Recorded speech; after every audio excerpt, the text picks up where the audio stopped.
क्या कभी सुना है एक ऐसी चुड़ैल जो मर्दों को चुन चुन के मारती है?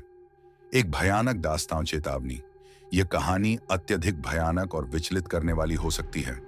कमजोर दिल वाले इसे न सुने। दिल्ली की भागदौड़ और चकाचौंध से दूर उत्तर प्रदेश के एक छोटे से गांव बिसरख में आज भी रातें एक अनकहे खौफ के साए में कटती हैं। यहाँ के पुराने बाशिंदे सूरज ढलने के बाद एक खास पीपल के पेड़ वाली सड़क से गुजरने की हिम्मत नहीं करते। कहते हैं उस सड़क पर एक ऐसी चुड़ैल का वास है जो सिर्फ मर्दों को अपना शिकार बनाती है।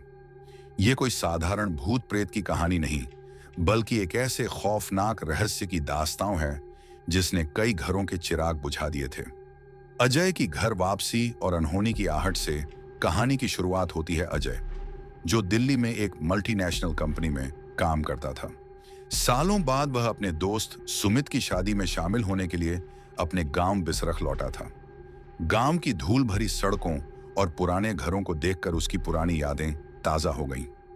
बचपन में जिस पीपल के पेड़ से वह और उसके दोस्त आम तोड़ने के लिए पत्थर मारते थे, आज वो पेड़ एक अजीब सी वीरानगी और खौफ का प्रतीक बन चुका था। शादी की रस्में कई दिनों तक चली। एक रात संगीत कार्यक्रम के बाद अजय और उसके कुछ दोस्त गांव की पुरानी यादों को ताजा करते हुए टहलने निकले। बातों बातों में जिक्र उस मनहूस पीपल के पेड़ का छिड़ गया। गांव के एक बुजुर्ग ने उन्हें चेतावनी दी, बेटा, सब जगह जाना, पर उस पीपल वाली सड़क पर मत जाना। वहां निश्चय की आत्मा भटकती है, वो मर्दों की जान की प्यासी है।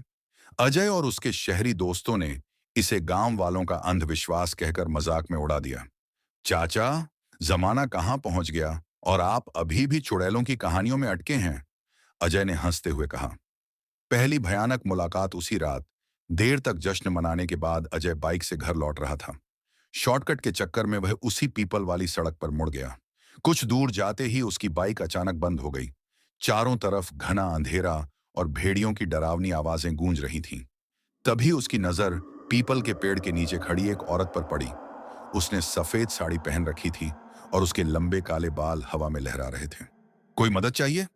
अजय ने झिझकते हुए पूछा। वो औरत धीरे धीरे उसकी तरफ पलटी। चांदनी रात में उसका चेहरा बेहद खूबसूरत लग रहा था। उसकी बड़ी बड़ी नशीली आंखें अजय को अपनी ओर खींच रही थीं। मेरी पायल खो गई है, उसने मीठी आवाज में कहा। क्या आप ढूंढने में मेरी मदद करेंगे? अजय उसकी खूबसूरती में खो सा गया था। वह बाइक खड़ी करके उसकी मदद करने लगा। जैसे ही वह जमीन पर झुका, उसे उस औरत के पैर दिखाई दिए जो पीछे की तरफ मुड़े हुए थे। अजय के रोंगटे खड़े हो गए। उसने कहानियों में सुना था कि चुड़ैल के पैर उल्टे होते हैं। इससे पहले कि अजय कुछ समझ पाता, उस औरत का खूबसूरत चेहरा एक झटके में बदल गया। उसकी आंखें लाल अंगारों की तरह जलने लगीं, चेहरा झुर्रियों से भर गया और उसके मुंह से नुकीले दांत बाहर निकल आए। एक भयानक चीख के साथ उसने अजय पर हमला कर दिया। अजय अपनी पूरी ताकत से भागा।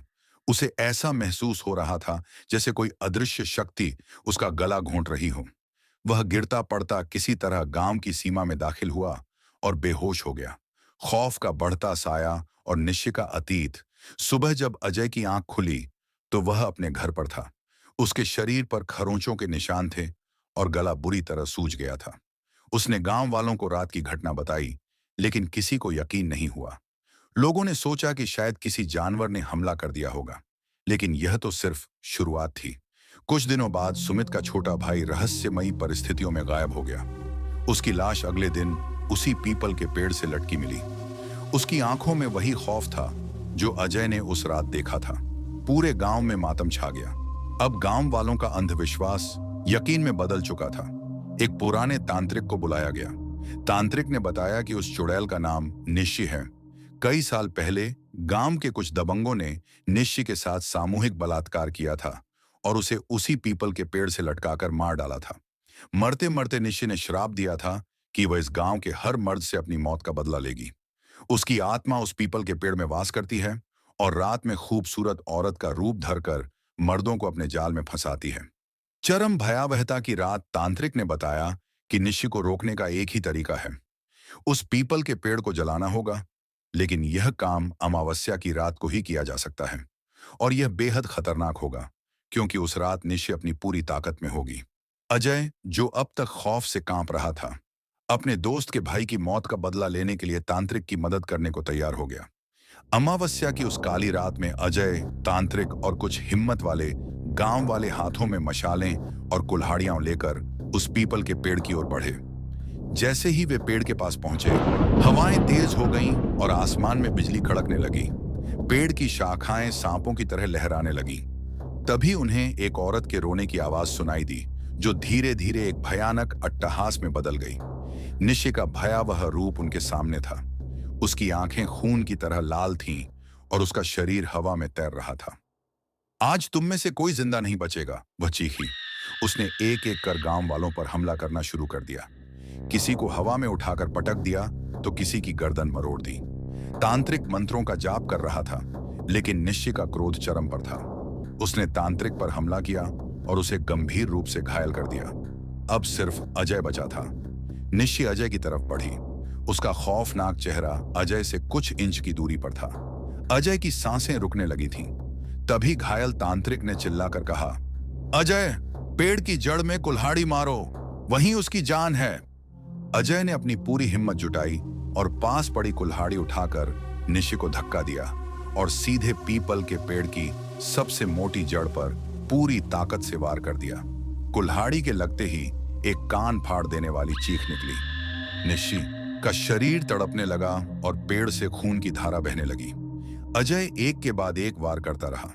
हर वार के साथ निशि की ताकत कम होती जा रही थी। आखिरी वार के साथ ही पेड़ एक जोरदार धमाके के साथ फट गया और उसमें आग लग गई।